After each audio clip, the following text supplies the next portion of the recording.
Donc je vous remercie pour cette première partie et m'ouvre à vos éventuelles questions.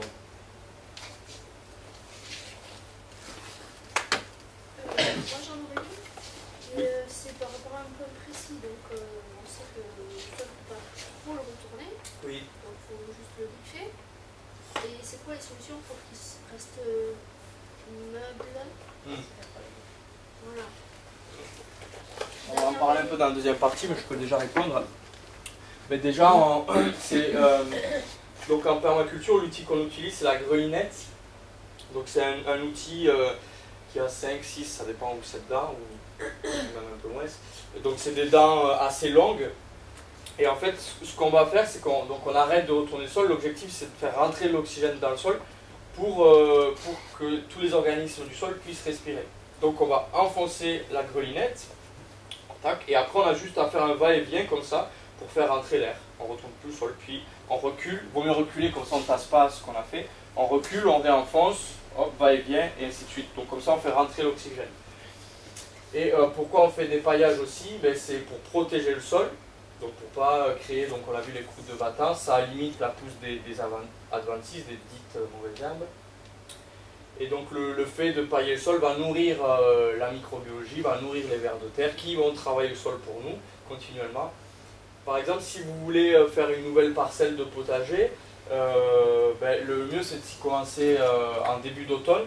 Si vous avez une surface en gazon, ben, vous prenez la matière organique, vous disposez de la matière organique sur cette surface en gazon. Les vers de terre, c'est la période où ils vont être très actifs, vu qu'il y a la chute des feuilles à ce moment-là. Donc leur activité va se développer, ils vont manger la matière organique que vous aurez mis en surface, travailler le sol, et au printemps, vous aurez juste à ouvrir, la terre elle sera meuble, il n'y aura même pas eu à travailler. On ouvre comment en fait? Parce que moi c'est le cas, Oui. mon terrain il a travaillé comme ça. C'est-à-dire, vous avez mis des mulches? Non, les arbres, les feuilles sont tombées. Ok. Et justement, je voudrais faire un petit potager et tout ça. Oui. Mais il y a du gazon. Ben, le mieux c'est... commencer à retourner un peu. Ok, si vous auriez voulu éviter de retourner, ça aurait été de commencer à l'automne et de disposer des feuilles de votre forêt ou ce que vous pouviez, de la matière organique sur le sol pour que les vers de terre travaillent pour vous. J'ai fait un peu sur une partie. Ah ben vous avez pu constater, du coup vous avez regardé ce qui s'est passé dessous ou... Non. Ok. Parce que les poules sont passées, elles ont enlevé, Ok, ah oui, j'ai ouais. retourné une partie. Ouais. Oui, les poules ça gratte beaucoup. On a un exemple frappant, si on regarde en forêt le sol il est meuble, on peut creuser à la main, hein, parce qu'il y a beaucoup de vie et c'est la vie qui va travailler. Et donc si on couvre, par exemple, les potagers qui dorment entre l'hiver, si on le couvre de paille, de foin l'hiver, la terre au printemps sera même si c'est pas suffisamment de feuilles. Oui, en fait c'est une idée reçue que l'automne et l'hiver le potager dort. Oui. Parce qu'il y a de l'activité hein, quand même, l'automne pas mal les vers de terre et comment elle s'appelle, je sais plus son nom. Les jardiniers qui dorment. Comment? Oui. Les jardiniers plutôt qui se mettent au repos. Et les champignons sont pas mal actifs l'hiver aussi. Donc j'ai plus son nom en tête, c'est une anglaise qui disait ça, une spécialiste de la microbiologie. Hélène Ingham, voilà. C'est Hélène Ingham qui dit ça, que les champignons sont pas mal actifs. On le voit d'ailleurs, à l'automne ils sortent et même l'hiver ils sont actifs. Donc voilà, c'est protéger le sol. Mais laisser suffisamment de temps pour que la matière organique se fasse sur le dessus et s'incorpore. Presque, ouais. Avec une grelinette, on peut presque soulever la terre après quand la terre est bien pleine de matière organique. L'objectif c'est de plus retourner. Et si vous voulez incorporer du... Non, juste on ouvre le sol en fait, c'est pour faire entrer de l'air. Si vous voulez incorporer de la matière organique, moi ce que j'ai fait cet automne, j'ai enlevé un peu mon paillage, j'ai mis du fumier de poule et après j'ai remis le paillage et donc les vers de terre ils vont chercher la matière organique en surface et ils vont l'incorporer un peu dans le sol. Donc ce sera la vie aussi qui va incorporer ce qu'il vous faut dans le sol. Après vous pouvez utiliser des purins au printemps, ça c'est très bien aussi, ça va favoriser l'activité des bactéries, ça va bien rentrer dans le sol. Purin d'ortie, c'est très efficace. Et on va en reparler après. Et pour le mulch, par exemple, si je dois faire avec la paille, si c'est de la paille qui a été traitée ou des choses comme ça, je ne prends pas le risque du coup de mettre des produits aussi à l'intérieur. Ouais, on est d'accord que c'est mieux de la paille biologique. Après, on fait avec ce qu'on peut et ce qu'on a. Limiter quand même le risque de... Si la paille est traitée, il y a des produits dans la paille, d'autant plus que maintenant les blés, il faut savoir qu'avant les blés ils étaient beaucoup plus gras. On met des hormones pour raccourcir les blés. Ils sont traités plusieurs fois dans l'année. Il y a beaucoup de traitements sur les blés. On les voit jolis, beaux dans les prés, mais si on arrêtait tous les traitements, c'est vraiment pas beau. Hein. Donc, ce qui serait intéressant de refaire avec le blé, c'est de refaire les diversifications, planter plusieurs blés en même temps, comme il faisait avant. Un blé qui est résistant à la sécheresse, un blé qui est résistant au trop d'eau, etc., etc. Comme ça, en fonction du type d'année qu'on va avoir, il y aura tout le temps une espèce de blé qui prendra le dessus. Et ça, c'est ce qui était fait avant. Des associations qui font ça, qui distribuent des graines de blé anciens. Oui. Qui veut pour son jardin, quoi. On a récupéré les dernières. Okay. Plusieurs types. Et c'est vrai que ça pousse tout seul. Il est beau comme ça. Ce qui peut être intéressant aussi, c'est de faire des granothèques, des endroits où les gens... Et tous les ans, c'est des échanges en fait. Ça doit exister. Du blé ancien qui continue à être cultivé justement pour qu'il soit continue à être adapté. Oui. Plutôt que de mettre au congélateur. Oui.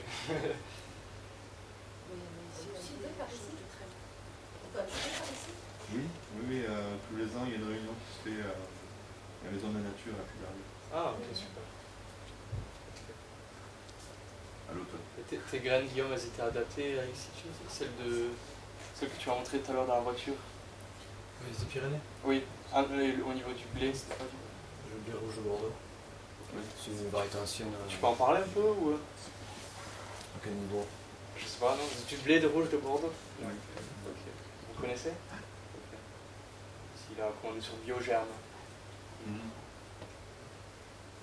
Ok. Bon, on va continuer. Merci pour votre écoute et reste ouvert aux questions. Merci. Merci.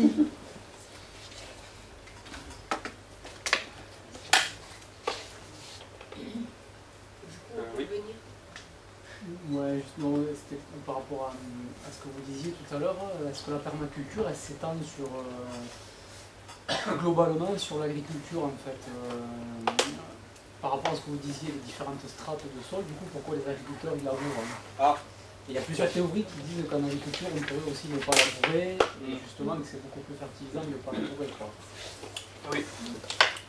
Parce que c'est pas les...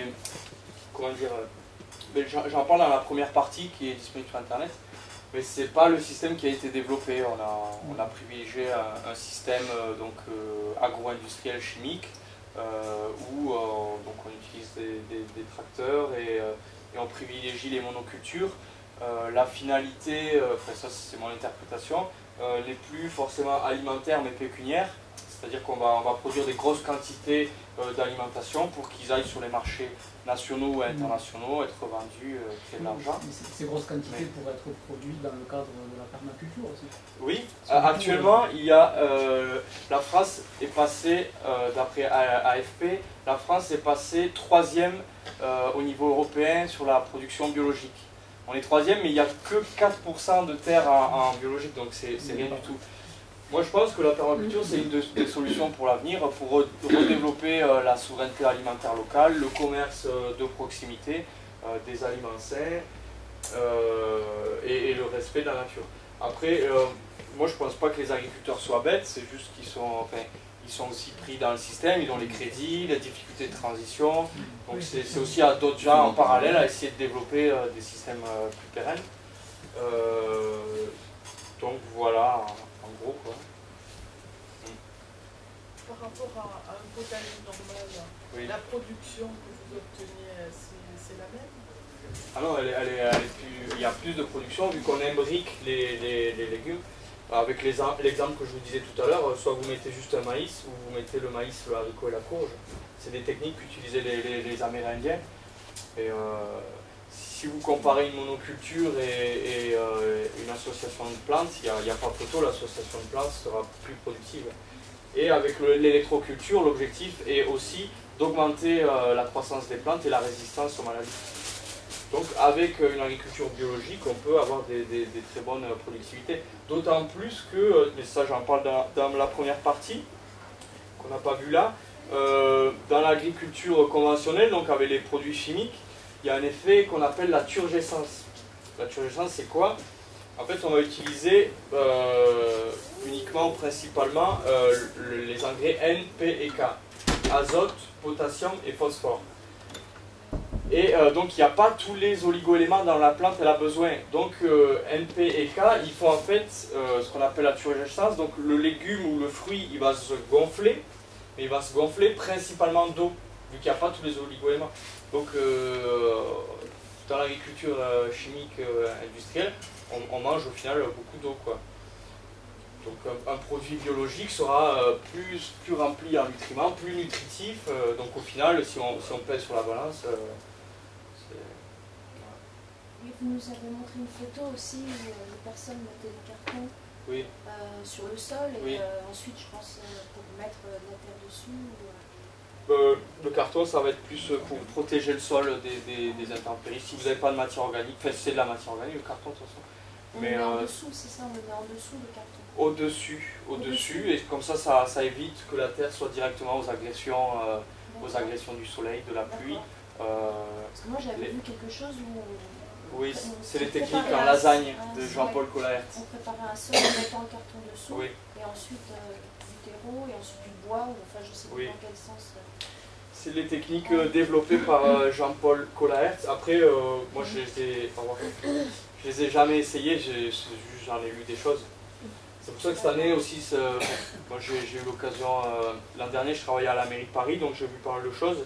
Ils m'ont envoyé à Montréal l'été, donc j'ai pu aussi voir des choses. Bon, mon parcours est expliqué sur mon site où vous aurez une meilleure visibilité. Actuellement, ce qui me manque, c'est que moi, personnellement, je mette en œuvre, que je vois comment évoluent les choses. Donc, dans la théorie, Jean-Paul Collaert, c'est ce qu'il dit, c'est de, quand on n'a pas de surface de culture, mettre donc un carton, par-dessus, on va y mettre de la matière organique, donc je me souviens plus exactement l'ordre, mais je crois que c'est des déchets verts. Par-dessus les déchets verts, on va y mettre un compost mûr, donc avec plein de microbiologie. Donc la microbiologie va dégrader rapidement ces déchets, ce qui va créer un substrat de culture. En fait, on crée un sol. C'est de la création de sol. On peut mettre du BRF aussi, en couche. Oui, après le BRF, il faut faire attention, il ne faut pas enterrer le bois. Apparemment, il y a la technique culture, mais ça c'est différent.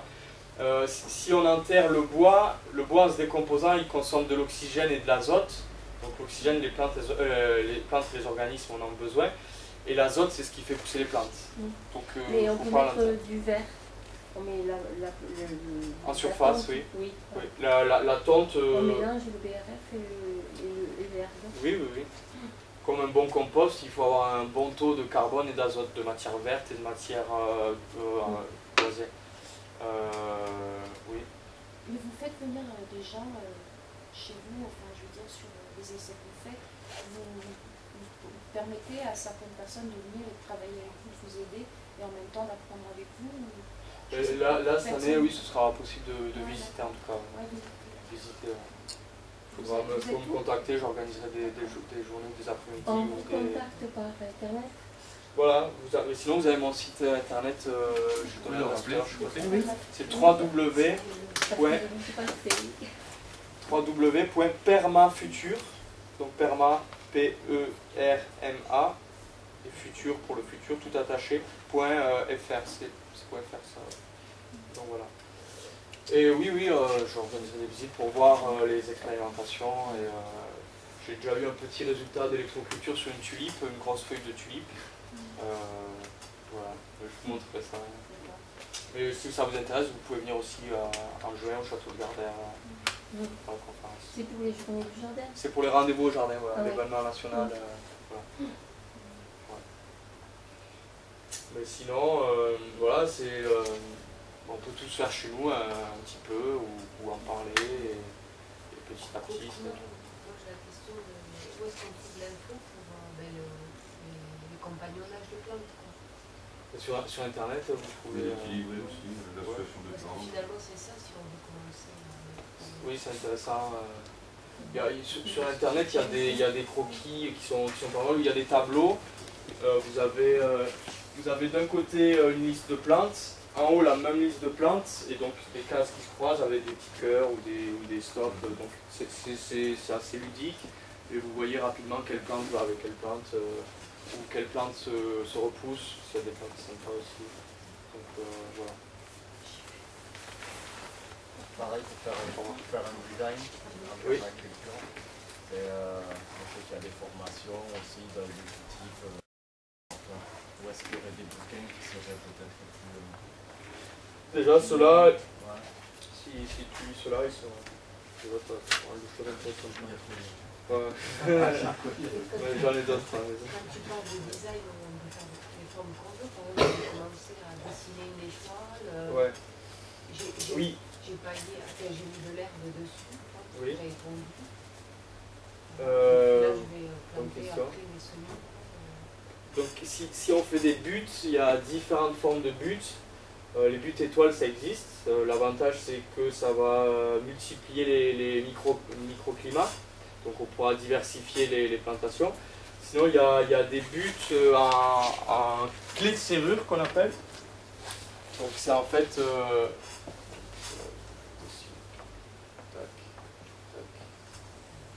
Tac. Bref. Donc ça c'est une butte en clé de serrure. L'objectif c'est que quand vous êtes à la moitié, ici, c'est la distance d'un bras. C'est vu de dessus. Je ne sais pas si vous voyez, peut-être pas tous. Si, c'est bon. C'est vu de dessus. En fait l'avantage c'est que quand donc je suis dehors, je travaille toute la moitié. Et quand je suis à l'intérieur, je travaille tout du même point. Voilà. Ça, c'est des buts qui sont intéressantes aussi. Après, c'est aussi faire place à la créativité et avoir quelques outils de base et après être créatif. Je n'ai pas vu, mais la permaculture, c'est pas forcément sur but. Non. Après, avec les buts, il faut faire attention à l'orientation, d'où vient le vent, l'ensoleillement. En fait, sur mon site aussi, l'objectif, c'est de faire des fiches techniques. Petit à petit, je rajouterai des vidéos, donc des conférences que je fais, faire des fiches techniques, comme ça vous avez des choses assez simples pour voir. Et les expériences que je mets en œuvre aussi, je vais faire des petites vidéos, donc expliquer brièvement qu'est-ce que c'est, comment ça marche, des petits guides axiales assez faciles. Et, voilà, l'objectif c'est de vraiment vulgariser tout ça et que y ait de plus en plus de personnes qui puissent s'y mettre. Il y a l'agriculture urbaine sur des petits espaces, les buts, c'est pertinent. Oui, ça peut l'être. Ça peut l'être. Après, comme on disait tout à l'heure, chaque cas est différent. L'an dernier, je travaillais donc dans l'agriculture urbaine à Paris, à l'agence d'écologie urbaine, et donc on a pu voir que ces 10 dernières années en France, il y a une réelle mouvance, il y a de plus en plus de jardins partagés, il y a de plus en plus de gens qui ont envie du retour à la terre, de se réapproprier ces choses-là, d'autant plus qu'on est dans une période de crise. Et donc dans ces périodes-là, les gens ont d'autant plus envie de se réapproprier, je pense, l'alimentation par exemple. On peut voir un exemple, le jardin du Louvre lors de la Deuxième Guerre mondiale était, le Louvre lors de la Deuxième Guerre mondiale, on voit l'espace et elle était plantée, c'était planté. Donc en temps de guerre par exemple, là il n'y a plus de place pour le fleurissement, on met des potagers partout. Par contre, la butte en milieu urbain, bon, on augmente légèrement la surface. Ah oui, c'est vrai. On est clair. C'est le cercle, quoi. Donc ça peut être pertinent, mais c'est un gain. Il est là, mais il n'y a pas énorme non plus, mais on a un peu plus de surface. Un peu plus de surface. Sinon, il y a les tours aussi qui existent pour gagner de l'espace, les tours de culture. Il y en a qui font ça pour les fraisiers ou pour les patates. Là, je fais des expériences de tours à pommes de terre en électroculture. Bon, quand on ne connaît pas l'électroculture, ça peut paraître un peu loufoque ce que je mets en place, mais c'est explicable rationnellement. Et voilà, donc pour gagner de la place, on peut planter aussi des salades de tours. En fait, il y a beaucoup de solutions, il y a beaucoup de techniques, et plus on s'intéresse, plus on entre dans la tête. Après, quand on arrive sur un espace, ben, on ouvre notre valise, et on a une boîte à outils et on regarde en fonction de l'endroit qu'est-ce qu'on peut y adapter. Après, il y a la technique Hugel Culture aussi dont on parle beaucoup, mais je ne l'ai jamais vraiment testé. J'ai vu des gens qui la mettaient en place, au Québec notamment, ou enfin, même d'autres personnes qui en parlent, mais ça c'est des techniques où les retours sont sur plus long terme. Donc, voilà. Enfin, je ne sais pas s'il me reste beaucoup de temps là, parce qu'on pour le magasin, il va faire ça. Oui. J'ai un poulailler et j'ai un coq. Oui. Qui est très con. Ok. Et puis il gueule tout le temps. Faut lui parler. Et je sais pas quoi faire parce qu'en plus il attaque les poules. Quoi. Ok. Aussi B, c'est pas mal. Alors, bon, et puis il m'attaque aussi. Quoi. Ouais. Mais il gueule toute la journée. Ok. Il faut le tuer. Oui. Non, faut le donner. Après, c'est à vous de voir. Hein, sur Ah non, ils font pas tout ça. Ils font pas tout ça. Après, j'ai un exemple concret. Chez moi, j'ai des oies. Chez moi, j'ai des oies. Quand je suis revenu, elles me connaissaient plus. Enfin, je les avais vues toutes petites, elles avaient grandi. Et bref, donc elles étaient réticentes vis-à-vis de moi. Et j'ai pris le temps de prendre le temps justement avec elles, d'aller les voir, de me poser, de les regarder, etc. Et maintenant, elles sont plus douces. Il y en a une, je peux la caresser. Bon, l'autre, elle reste encore un peu agressive. Mais ce qui veut dire que tout peut évoluer dans le bon sens. Après, si vous n'avez pas le temps, bon, après le coq, c'est peut-être irrécupérable, je sais pas. Hein. Mais c'est pour dire qu'il y a plusieurs solutions. Il m'attaque, je vais rien. Ok, d'accord. Peut-être le manger si vous aimez la viande. C'est pareil. Est-ce que c'est indispensable de poulailler encore? Des poussins, oui, mais à part ça. Voilà, ouais. Si vous voulez des poussins, oui, après non. Pas obligé pour avoir les œufs. Parce que du coup, moi je découvre, alors je me pose des questions, j'ai un cas de conscience. Avec ce coq que j'ai envie de buter. De vivre aussi tout le temps. Après, je n'ai pas à tuer, c'est pour ça. Mais bon, dans cette maison Tu me lâches dans la nature.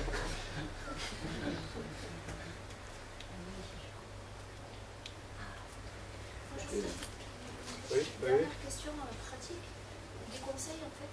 C'est un verger en permaculture. Qu'est-ce qu'on peut faire? Qu'est-ce qu'on peut apporter à un petit verger diversifié pour éviter les maladies? Oui. Genre comme vous pêchez. Déjà, pour limiter les maladies, il faut diversifier aussi les plantations. Si on met tout le temps la même espèce, ce sera pareil un boulevard pour la propagation des maladies. Ensuite, la cloque, je crois que je suis pas sûr, mais je me demande si c'est pas en lien avec les pucerons. Donc je suis pas sûr, mais si c'est en lien avec les pucerons, ça veut dire qu'il faut mettre une bande de glu autour du tronc pour éviter que les fourmis montent, parce que les fourmis entretiennent les pucerons pour le miela. Sinon, possibilité de mettre aussi en électroculture une antenne Lakowski, ça s'appelle, c'est tiré des travaux de Lakowski. On peut trouver sur internet ces études. C'est une simple antenne, c'est un simple fil en cuivre qu'on met autour du tronc de l'arbre. Donc là on a notre tronc. Voilà. En fait c'est un fil en cuivre qu'on met comme ça et qui est ouvert sur le bout. Voilà, il y a une inclinaison, bon c'est pas obligatoire l'inclinaison, mais sinon on incline de 30 degrés et l'ouverture doit être au nord. Ouais, donc voilà. Et en fait, une antenne Lakowski, vous tapez sur internet, sur le Yannick Van Dorn, l'ingénieur agronome dont je vous parlais, il a fait une petite vidéo didactielle là-dessus. Mais ça rentre dans le processus avec les courants électromagnétiques. Ça rentre dans le processus de l'électroculture, j'en parlerai davantage au château un jour. Donc voilà, il y a ça aussi. Après, il y a aussi des pulvérisations, j'imagine, possibles en purin, j'imagine. Après, je n'ai pas la solution là-dessus, mais en cherchant, ça doit être... Et les pulvérisations qui sont dites compatibles avec l'agriculture biologique, elles sont forcément compatibles, c'est quoi? Ça va faire avec la permaculture, oui. C'est fabrique avec soude, rhubarbe, ortie, fougère. On peut même en acheter sur internet. Oui, aussi. On peut faire du design de chambre. Sans doute. Ben, le chanvre a été très développé avant, hein. Il servait pour les habitations, pour les habits, pour les cordages, pour le médicinal. C'était très développé. Napoléon il développait ça aussi. Hein. Les voiles des bateaux étaient faites en chanvre. Hein.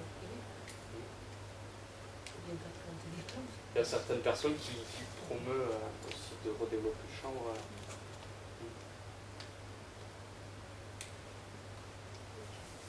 Ça fait un moment que je cherche à visiter un système aquaponique. Okay. Je ne sais pas si dans les départements il y en a quand j'arrive pas à en trouver. Ou, tu sais, je me renseigne dessus, alors peut-être que toi qui es... Dans le département, je ne connais pas non plus. Non. C'est quoi aquaponique? C'est avec de l'élevage de poissons. Il y a l'hydroponie et l'élevage de poissons. Après l'hydroponie, la problématique avec l'hydroponie, c'est que dans l'agriculture conventionnelle, donc les produits chimiques, pour produire 1 calorie alimentaire, on utilise en moyenne 8 calories fossiles, donc pour les engrais pétrochimiques, etc. Et l'hydroponie, donc jusqu'au maximum, ça peut aller jusqu'à 36 calories fossiles pour produire 1 calorie alimentaire, avec l'électricité, les engrais, etc. Donc c'est pas, à mon sens, c'est pas du tout aquaponie, t'as pas... Aquaponie, c'est utiliser donc les déjections des poissons pour fertiliser les plantes. Et c'est intéressant. Après, c'est pas mon sujet privilégié. Ok, tu n'as pas eu l'occasion de regarder, de voir un système comme ça? Non, ça non.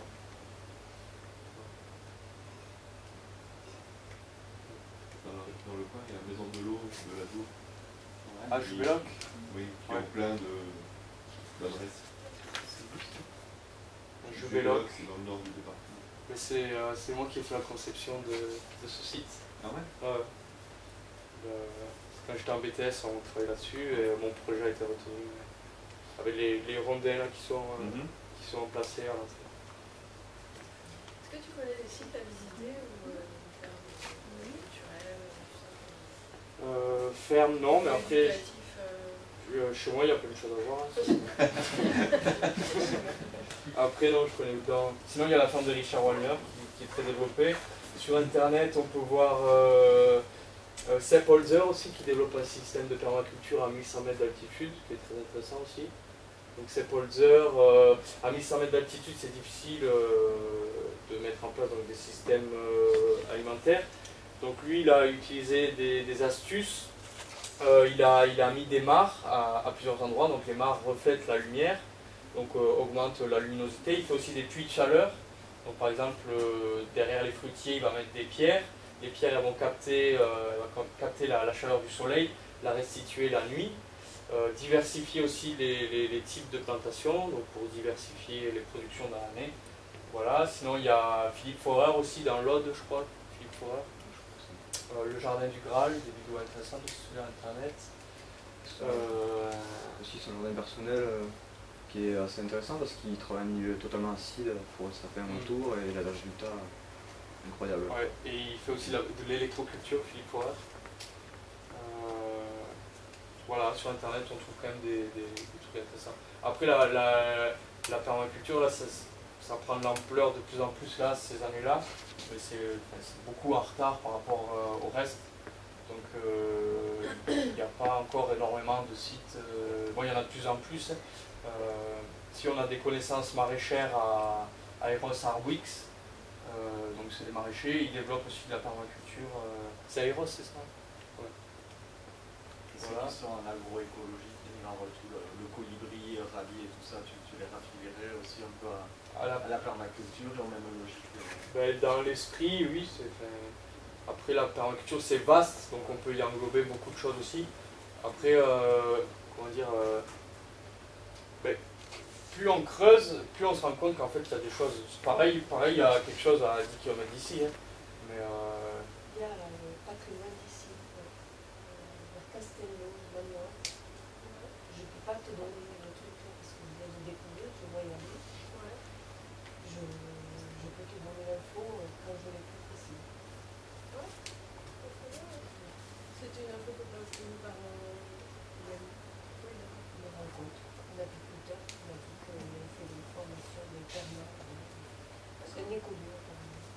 faire. Mais c'est ça, c'est sûr qu'il y a des choses. Dans le Gers, je crois. Il faut chercher, discuter, aller dans les endroits où il y a, des rencontres sur le sujet. Oui. Vous avez une question? Et chez vous, très concrètement, on peut voir quoi du coup? Les expériences d'électroculture, la permaculture que j'avais déjà mis en œuvre. Après, c'est un jardin où il y a beaucoup de prise en compte de la nature. Donc, j'essaye de diversifier au maximum les plantes pour attirer les insectes auxiliaires. C'est vraiment très atypique. La surface, c'est pas grave, mais il y a plein de choses à avoir, 800 mètres carrés. Je vais faire une vidéo aussi là-dessus au printemps quand ça commencera à être sympa. À une matinée ou à une journée, il n'y a pas assez de temps pour parler de tout ce qu'il y a à voir.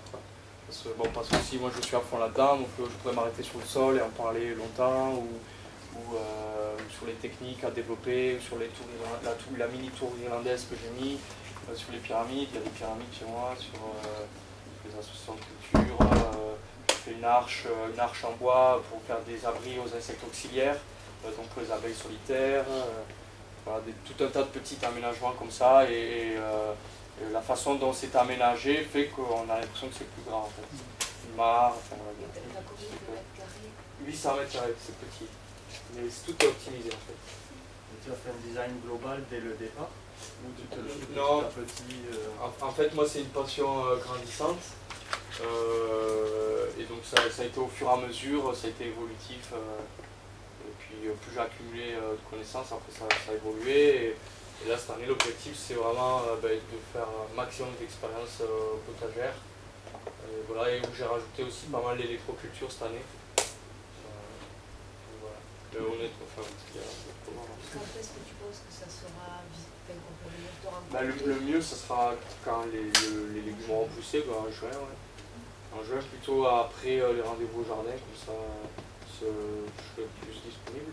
Mais vous m'envoyez un mail et je ferai je pense une après-midi groupée, parce que j'ai aussi quand même pas mal d'activités derrière et peu de temps disponible.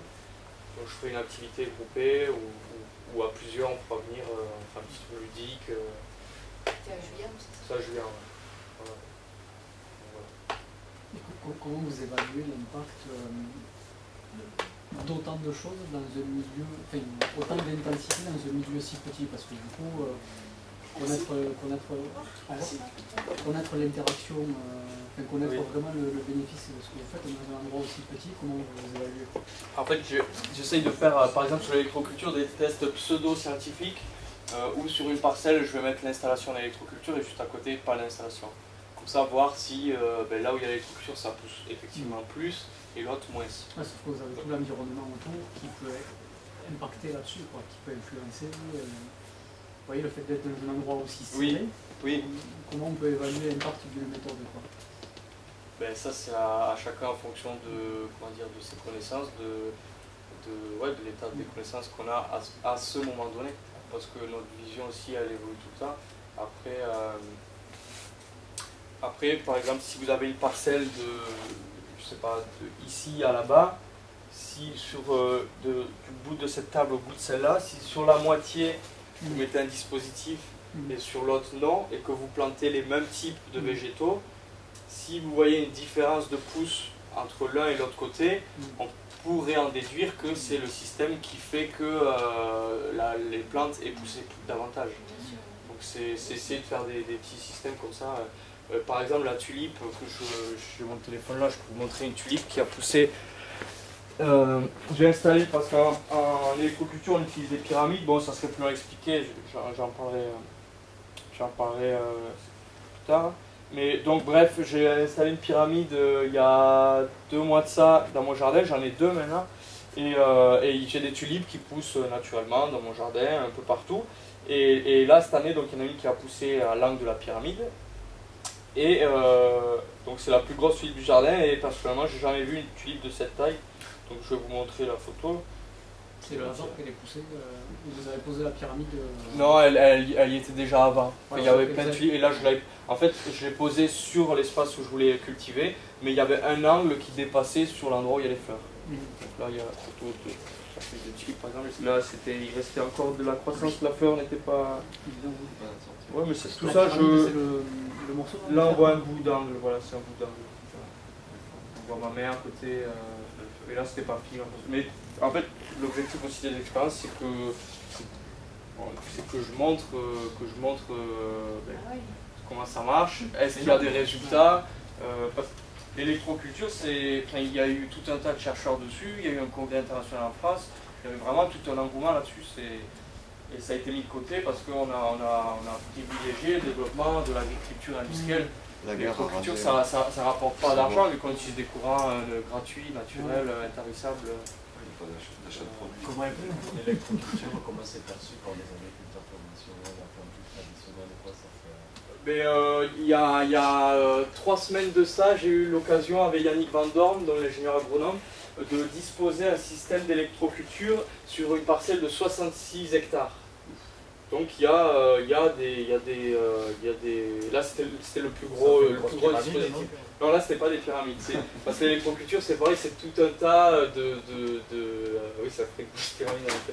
Mais l'électroculture c'est tout un tas de techniques, et là on a posé des condensateurs magnétiques en fait. On les enterre dans le sol à 60 cm de profondeur, et ça crée un champ électromagnétique qui stimule la croissance des végétaux. Après c'est pareil, il y aurait énormément de choses à dire là-dessus, mais c'est le système qu'on a posé. Il en pose chez des maraîchers, lui il vit de ça en tout cas, de développer l'électroculture. Ça peut pas avoir d'impact négatif? Ce qui développe, je pense pas, vu que ça favorise la croissance.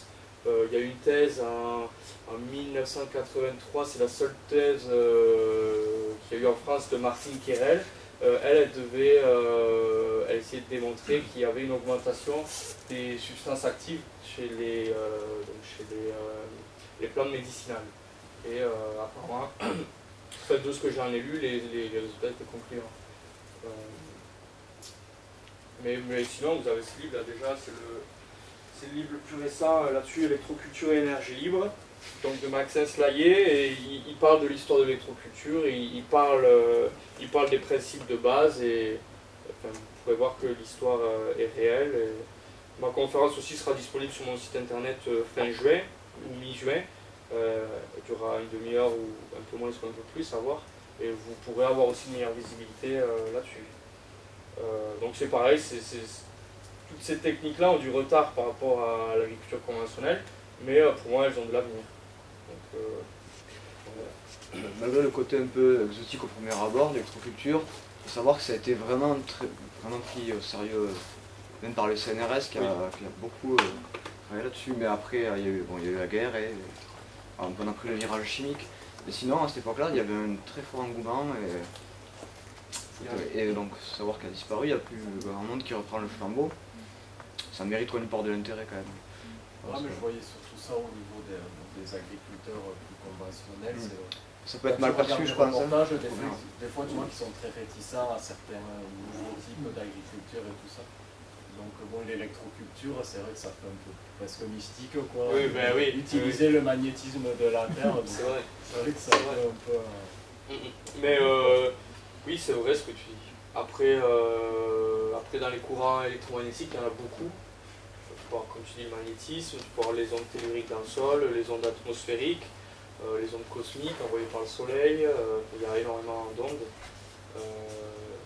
Mais oui, ça peut paraître loufoque. C'est pour ça, dans ma conférence, j'ai mis beaucoup de sources et de références pour que les gens puissent vérifier ce que j'avance et se faire la vie quand même. Après, tu me posais la question si ça ne pouvait pas être néfaste. Mais on vit dans un monde où il y a beaucoup d'ondes néfastes. Les ondes Wi-Fi, ces ondes-là. Puis les abeilles, elles s'orientent avec le champ magnétique aussi. Elles ont des oiseaux. On a découvert du magnétite au niveau cellulaire dans le corps des animaux.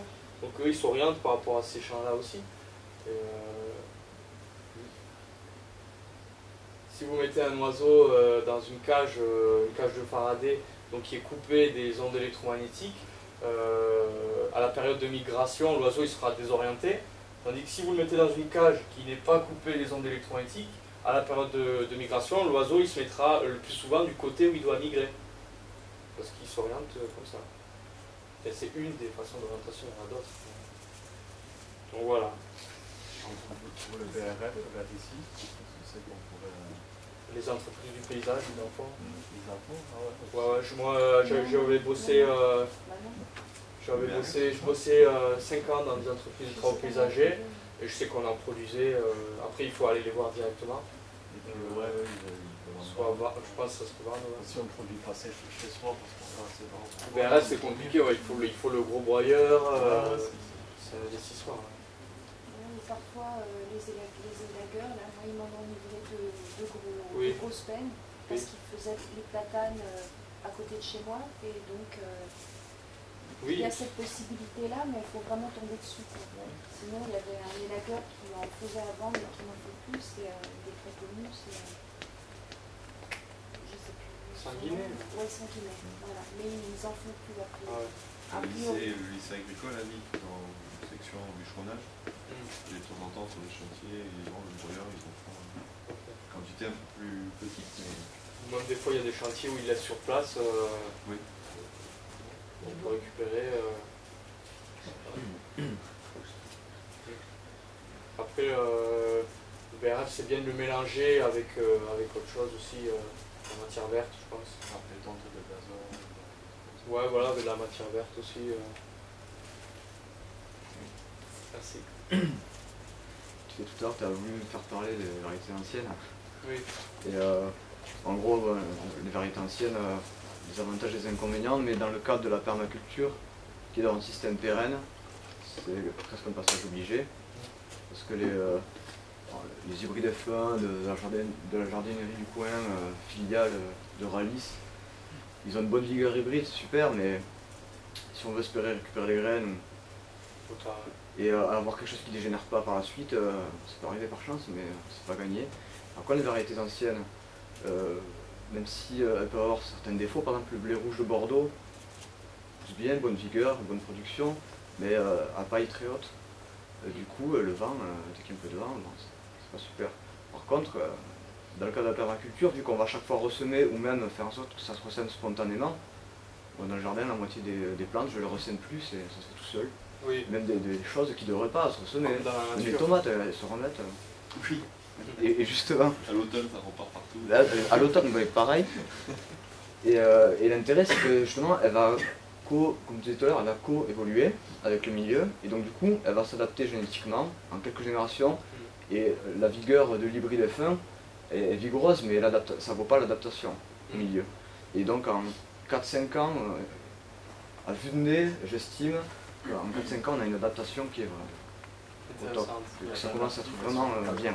Il y a peu de temps sur ça, sur un gars qui cultivait ses tomates et qui... Ah ben oui, c'est Pascal Prout. C'est une terre très pauvre, il ne l'arrosait pas, et puis juste en gardant ses graines, elles ont muté, Il les tuteur pas. C'est le conservateur de la tomate, oui.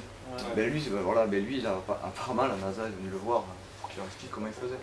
Il faut le faire pousser les légumes dans l'espace. Comme quoi, quand on nous dit, parce que lui au début on lui disait non, c'est impossible, comme quoi quand on dit des fois c'est impossible, si toi tu y crois et que tu penses que c'est possible, il faut essayer. Du coup, les graines anciennes, elles ont quand même. C'est important. Dans le cas de la permaculture, c'est ce qui est le plus adapté. Et ça permet d'avoir un tout génétique plus intéressant parce que dans le catalogue des variétés anciennes, c'est pas comme au rayon oignon. Dans le jardin du coin, là, on a un choix qui est incroyable. On peut se constituer un pool génétique vraiment top, quoi.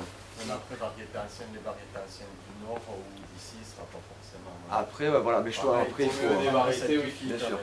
Mais sache que vraiment des plantes qui ne sont pas censées pousser, des plantes qui sont pas censées pousser peuvent vraiment s'adapter. C'est incroyable. Ça peut être, même si la première année, il y a 3 quarts qui crèvent. Il suffit qu'il y en ait une qui arrive à faire ses graines à maturité, l'année suivante ce sera un peu mieux, l'année suivante un peu mieux, puis des fois j'ai été surpris plusieurs fois.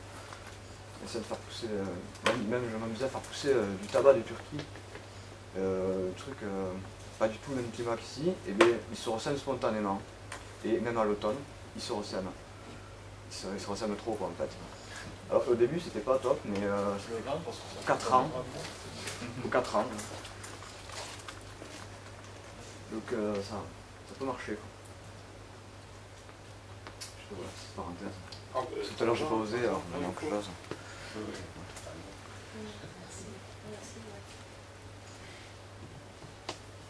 Ouais, voilà. J'espère que ça vous a plu. Oui, merci.